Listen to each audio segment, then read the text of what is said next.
변동성의 파고를 이번 주 잘 넘을 수 있을까요? 경제와 주식시장의 핫포인트 이분과 함께 알아보도록 하겠습니다. 박시동 경제평론가님 와 계십니다. 어서 오세요. 네, 안녕하세요. 네.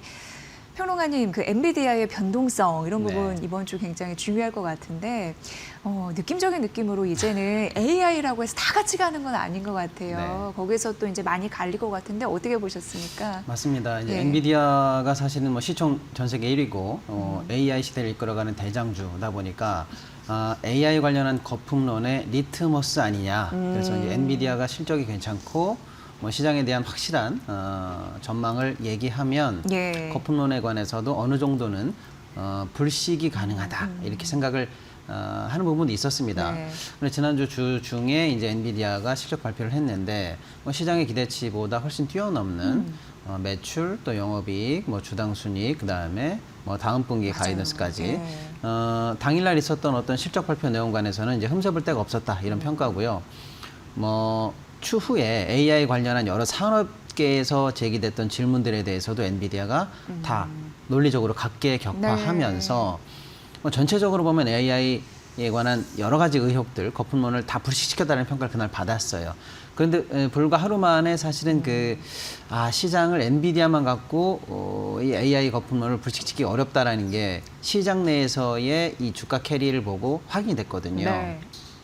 그러면 이제 다시 한번 보자면 엔비디아 실적은 문제가 없는데 왜 AI 거품론 내지는 AI 전반적인 섹터는 엔비디아의 이 하드캐리만큼 쫓아가지 못하느냐. 그러니까요. 이제는 드디어 시장이 분화하는 것으로 투자자들도 명확하게 인식했다라는 걸 예. 보여주는 거죠. 좀 제가 쉬운 비유를 들자면 엔비디아는 밀가루를 만드는 업체다. 저는 그렇게 말씀을 밀가루를? 드려요. 예. 그러면 이제 소위 말하는 뭐 구글이나 메타, 아마존 뭐 이런 회사들은 그 밀가루를 받아서 네. 라면을 만들기도 하고 빵을 만들기도 하고 떡을 만들기도 하는 회사인데 좋은 비유네요. 그렇죠. 그러니까 밀가루 만드는 회사는 여전히 밀가루가 괜찮으니까 네. 괜찮다고 생각했는데 이제 라면 섹터에서의 경쟁, 뭐 떡집, 빵집 섹터에서 경쟁을 보니 그걸 만들어 가지고 빵으로, 라면으로, 떡으로 매출은 잘 내고 있는 거야. 예. 밀가루를 사다가 잘 팔고 있는 거야. 라고 하는 측면에서 보니까 엔비디아와 엔비디아로부터 칩을 만들어서 AI 관련한 구체적인 매출을 내야 되는 업체와의 분화가 필요하다라는 걸 이제 시장이 인식했다 이렇게 예. 볼 수가 있겠습니다. 그래서 이제는 소위 말하는 이 엔비디아를 제외한 AI를 만들어가는 회사들을 나눌 때 전혀 다른 기준으로 이제 본다 이렇게 보고요. 특히 이제 그 나머지 회사들을 볼 때는 이제는 그 각자 섹터 내에서 패권을 잡을 수 있느냐 없느냐, 또 패권을 잡기 위한 투자를 계속할 여력이 있느냐 없느냐, 그리고 그걸 버텨낼 기술과 또는 사회 정치적 서포트까지도 중요하지 않습니까? 이런 걸 다 가지고 있느냐를 이제 시장이 보기 시작한 것 같아요. 소위 말하면 육각형 회사를 골라내고 그리고 여기는 뭐 기술은 좋은데 자본이 딸리는 것 같아. 아니야, 여기는 뭐 자본은 되는데 예를 들어서 뭐 오픈AI 같이 네. 제미나이한테 점점 네. 잡히는 것 같아. 예. 이렇게 기술적으로 추가적인 발전이 계속 추격을 후보람한테 허용되는 것 같아. 이렇게 다양하게 분석을 하면서 주가 관련해서도 이제는 뭐랄까 세분화가 좀 나타나고 있다 이렇게 좀 볼 수가 있겠습니다. 네. 그리고 또 일각에서 나타나는 게 AI 시대의 승자는 결국 칩뿐만 아니라 그거보다 더 센 전력가 땅이다 이런 네. 얘기가 나오고 있는데 동의하세요? 맞습니다. 그래서 예. 이제 우리가 이제 단순히 기술만 있으면 AI 되는 거 아니야라고 했는데 또는 뭐 데이터 센터를 막연히 짓기만 한다라고 하니까 그 설비 투자가 그냥 돈만 들이면 된다라고 생각하는 생각보다 쉽지 않다는 게 이제 밝혀졌어요. 예를 들어서 방금 이제 앵커님 말씀하신 것처럼 가장 중요한 게 전력과 땅이다 이렇게 지금 사람들이 얘기를 하고 있는데요. 예를 들어서 이제 AI 이 연산에 쓰이는 최신 GPU 같은 경우에 우리나라에 마침 또 제가 26만 장 정도 우리가 확보하지 않았습니까? 예, 예. 그걸 이제 기본으로 이제 계산을 해보시라는 측면에서 말씀드리면 GPU 한 장당 1.4kW 전력을 소비하니까 한 25, 6만 장, 뭐 적게는 20만 장, 많게는 30만 장 이 사이 정도의 보통 GPU를 가정하면 400메가와트 정도가 들어가는 400 거예요. 메가, 예, 예. 그리고 여기에 단순히 이 GPU만 들어가는 게 아니라 냉각 장치가 따로 들어가죠. 걔네들끼리 서로 네트워킹 연결하는데 전력이 또 들어갑니다.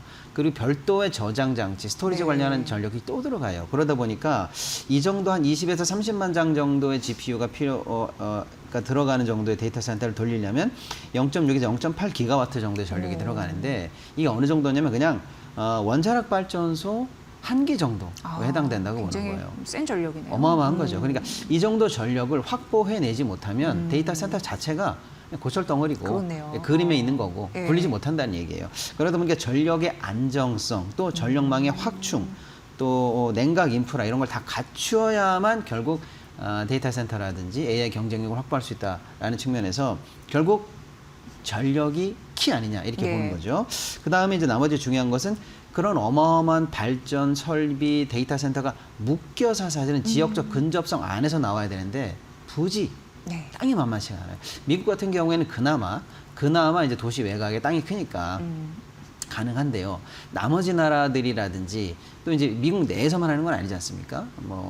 최근에서도 뭐 중동발 AI 센터라든지 우리나라 같은 경우도 마찬가지고요. 이런 얘기들이 전 세계적으로 나오고 있는데 네. 결국에는 부지 선정이 이게 쉽지가 않은 거예요. 이 정도의 직접적 시설을 다 한 번에 만들 수 있는 부지가 생각보다 쉽지 않고 있다 쳐도 우리나라 같은 경우에는 다양한 또 핸디캡이 있죠. 예를 네. 들어서 당장의 원전이 어렵다면 재생에너지 쪽으로 해야 되는데 그러면 서남권으로 가야 되는 거고요.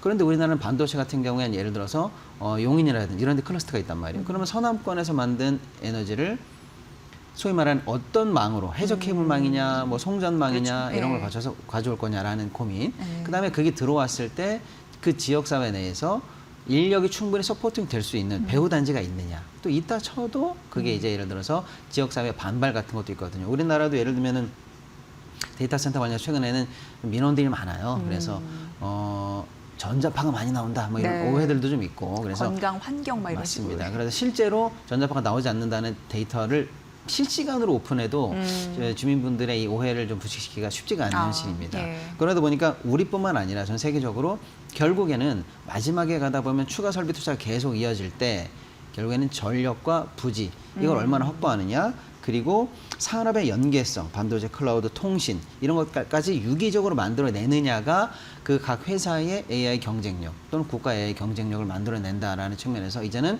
아까 우리가 첫 번째 질문에서 단순히 엔비디아에서 아니야 이제는 그걸 받아내는 회사의 기술과 이런 게 필요해. 네. 옥석가리가 필요하죠. 한 발 더 나가는 거죠. 이제는 사회적 인프라가 이걸 받쳐낼 수 있느냐 없느냐까지 점점 더 이제 고민해야 될 부분이 이제 많아지고 있다 이렇게 좀 볼 수가 있겠습니다. 네, AI 시대 되면서 너무 혁신과 성장 이런 부분에 정신이 쏠리다 보니까 무지기수로 막 올라갔다면 이제는 정말 알짜를 찾아가는 과정이 아닐까 이런 그렇습니다. 생각을 하는데 그 안에서 트렌드를 잘 말씀해 주시니까 앞으로도 잘 짚어주시고요.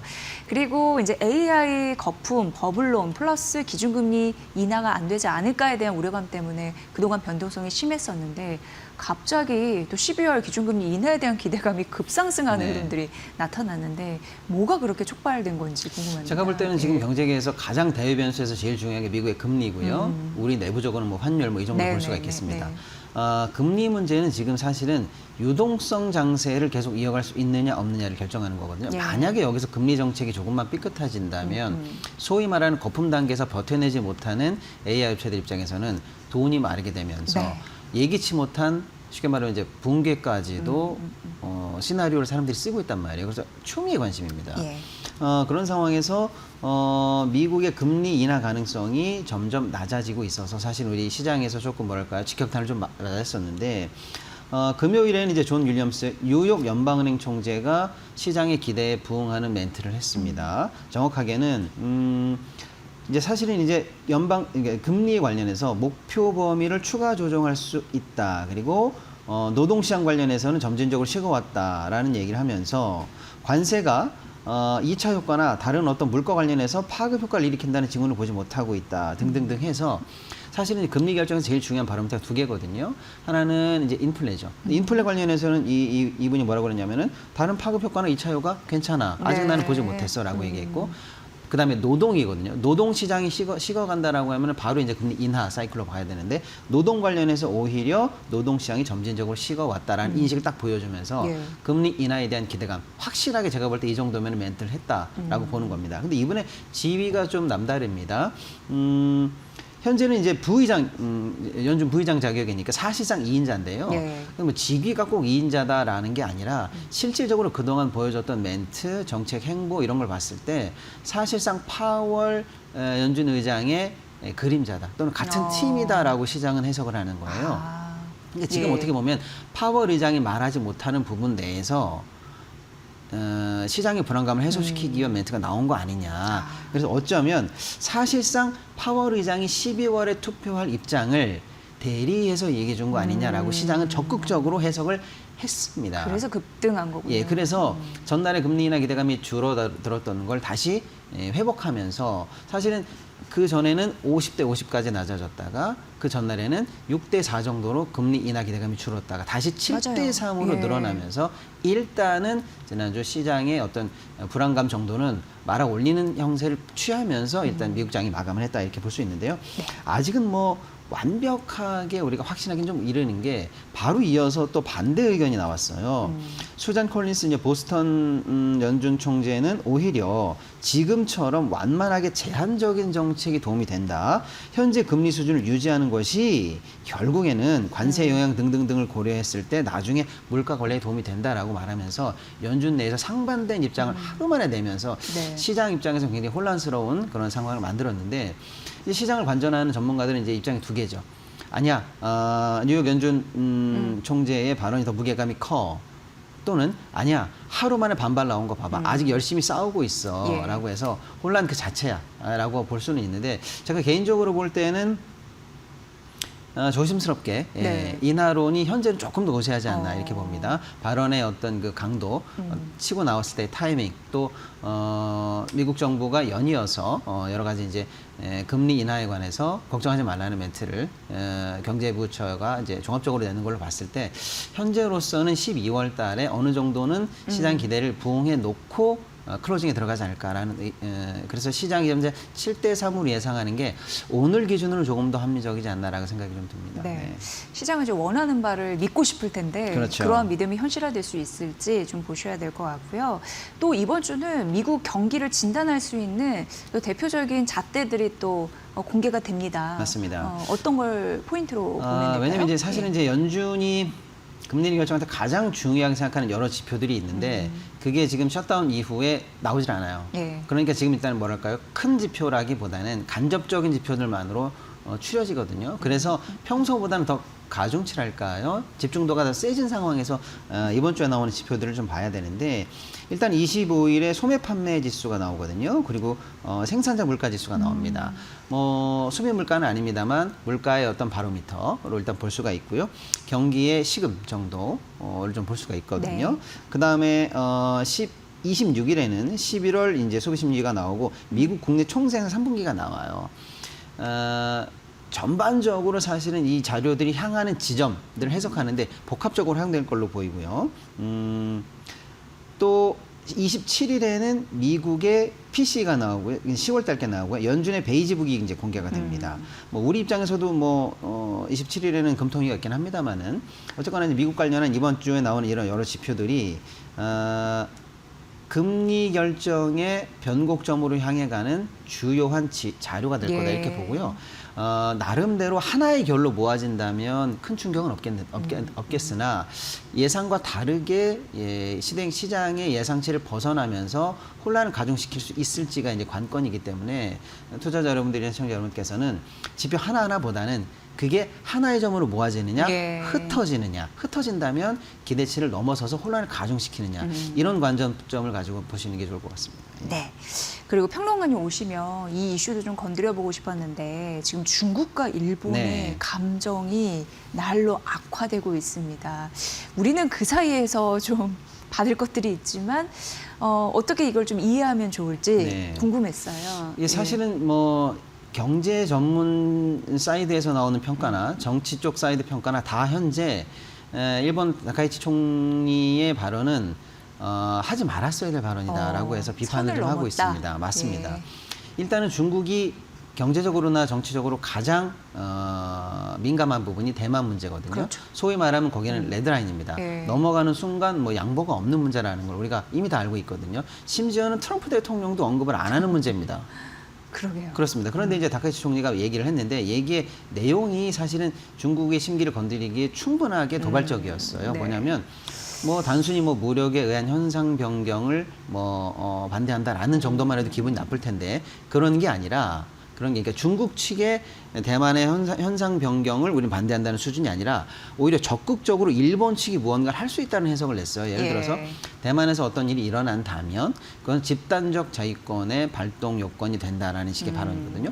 즉 대만에 대한 공격은 일본이 집단 자위권에 대한 공격이니까 일본도 무력을 행사할 수 있다라는 발동 요건에 충족한다라는 거니까 중국 입장에서는 전쟁도 불사하자는 거냐. 공격 가능성. 그렇습니다. 그런 얘기를 들리니까 예. 당연히 이건 레드라인을 넘어도 한참 넘은 발언이죠. 그러다 보니까 중국의 강경 대응이 지금 연일 심각해지고 있는데요. 일단은 일본의 수산물 관련해서 전면 금지를 했고요. 그 다음에 거의 뭐 한일령 수준이다라고 할 정도입니다. 여행 전면적으로 취소하고 있고요. 심지어 일본에 갔던 크루즈가 내리지를 않고 돌아왔어요. 네. 그리고 중국에 서 개봉이 확정된 일본 관련한 영화들이 전부 다 이제 개봉이 취소되고 있고 일본 연예인들의 중국 미팅들이 전부 다 이제 취소되면서 엔터 관련해서 소비재 관련해서 이제 확실하게 이제 보복이 들어갔다 이렇게 우리 볼 이제 수가 느낌 있겠습니다. 아니까. 그렇습니다. 그거. 예. 근데 문제는 이제 일본이 이에 관해서 유화적 제스처가 나오느냐인데 예. 현재 연일 이 다카이 총리라든지 일본의 이제 극우 정치인들 입장에서는 괜찮다. 오히려 신경 안 쓰고 간다라는 지금 발언이 계속 나오면서 네. 당분간의 이 중일 간의 이 정치적 갈등이 소강 상태로 들어갈 가능성이 당분간은 보이지 않아요. 그렇다 보면 중국 입장에서 더 큰 보복이 나올 가능성이 있고요. 일본도 최근에 그러면 그럼 뭐 우리도 중국 가지 않겠다라고 하면서 양측 간에 이제 골이 깊어지는 상황으로 가고 있습니다. 이제 문제는 뭐냐면 경제적으로 봤을 때 우리의 포지션인데요. 예.